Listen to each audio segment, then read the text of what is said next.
sitting by the road, looking for a ride home. It was milepost 12, and I was all alone. Sun beating down on the back of my neck. Oh Lord, let me find a peaceful place to rest. I was too far from home, I gotta get back to Oregon. Too far to roam, trying to get back to Oregon. So this morning we're camped at this old quarry.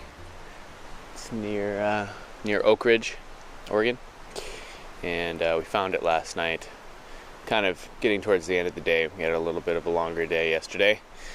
Did a stop at Oak Ridge for some supplies, but got up here, found this spot. It's next to a creek over here on the side.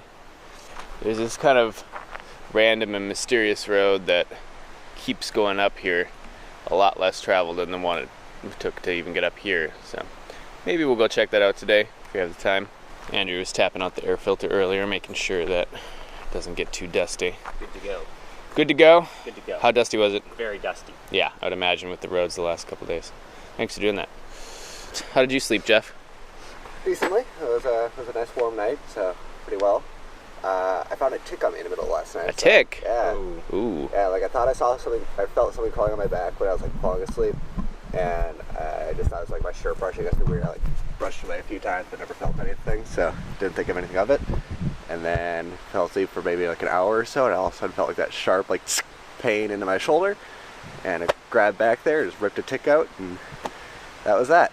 So today marks day 6. We're Day 6. Yeah, we're just leaving our campsite, which means that sometime this early afternoon we should be reaching our halfway point, our durational point of this trip. That's really interesting to feel. Kind of feels like we just started. We're already there. We're just leaving our campsite, getting back onto the road. Gonna head into town here and do some resupplying. Ran out of some ice, some bread, and a couple other items we might think of by the time we get there.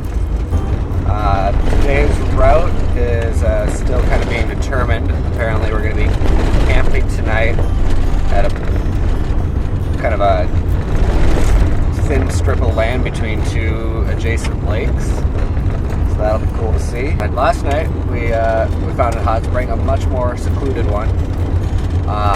Kind of took the road less traveled to get down there rather than taking the path that would have been nice and simple. We we took the creek, which we rock scrambled all the way down this creek for I don't even know how long. Got plenty of new cuts and scrapes and bruises and all the stuff you expect to get when you go for a therapeutic, relaxing spa day at a hot spring.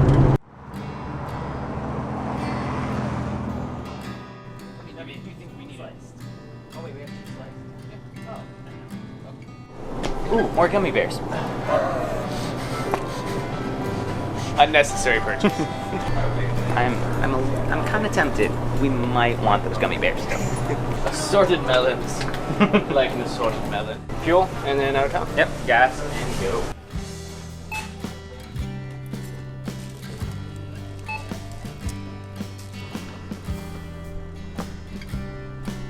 We headed into the mountains near Oak Ridge and through the Taylor Burn, a more than 10,000 acre wildfire scar from 1996. Have a great day. You as well. It's a beautiful day to be out.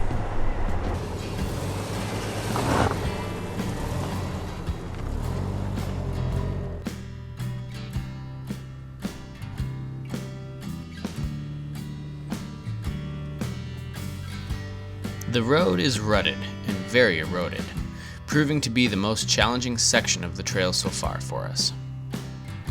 And while shooting this scene, we encountered a PCT through hiker at this intersection of the trail.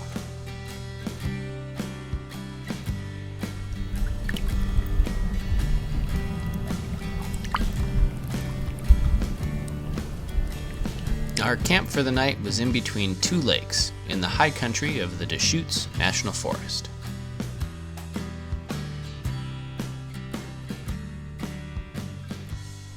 gonna be another one of those likes where I want to like run and plunge, but I can't because it just never gets deep.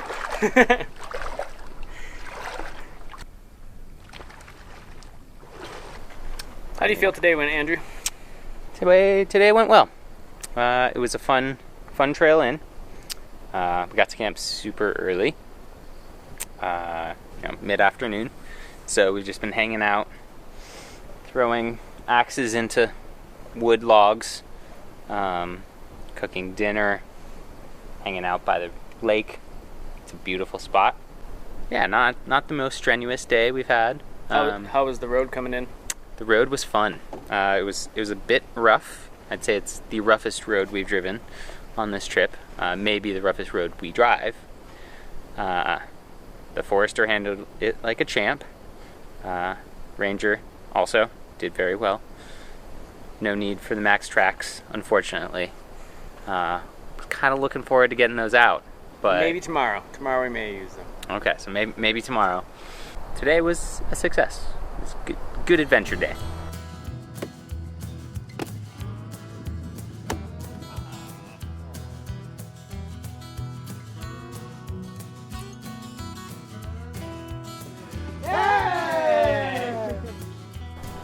We had a pretty crazy chance encounter. Old friend of ours, or they say and myself, who we haven't seen in 2, maybe 3 years. We were just driving down the road and we stopped to get a photo opportunity at this one sign. And sure enough, out of the woods walks this friend who we haven't seen in years. I mean, just the probability of that chance crossing right then and there. Like, had we, taken 30 seconds longer getting over a rock, or had he tied his shoes at a different point in time, or whatever, that encounter would have never happened. But there we were, both in the same place at the same time. It's a pretty crazy combination of factors. So that was a cool encounter, and we might get the chance to meet up with him later for the eclipse or something like that. So that'd be cool to see. We're staying at these cool, amazing places, and we'll tell you a little bit about them as we go, but we're not broadcasting the coordinates or, the detailed locations of anywhere where we're at, and that's to protect these beautiful places.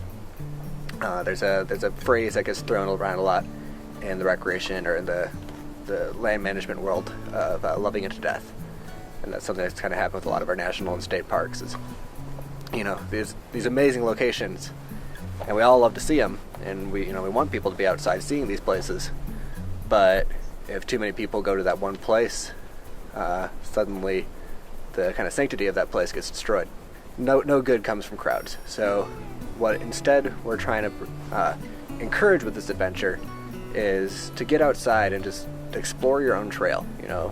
There's lots of land out there, lots of wildlife, lots of things to see. There's no reason we all need to clutter up around a couple of select places. You should go out and adventure yourself, because even though we're all experienced adventurers who have all had our own good share of time in this geographic area, we're all still finding new things that we haven't seen before every single day. And you can do that too, going and having your own adventure. And that's what Pacific Crest Expeditions is all about.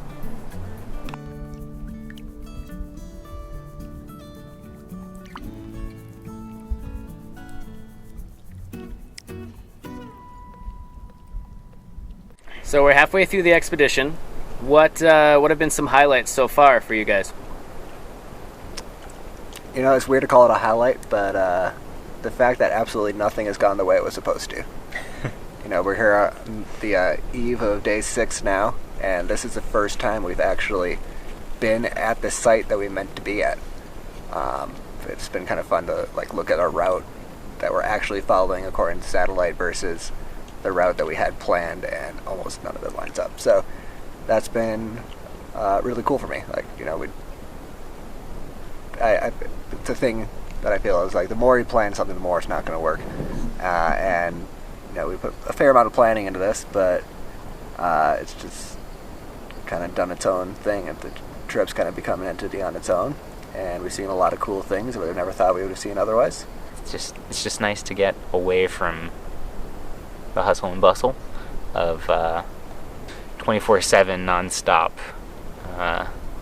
social media lifestyle we live these days. Nice to take a break and get away from it all. So just live every day like you might die a horrific fiery death the next one.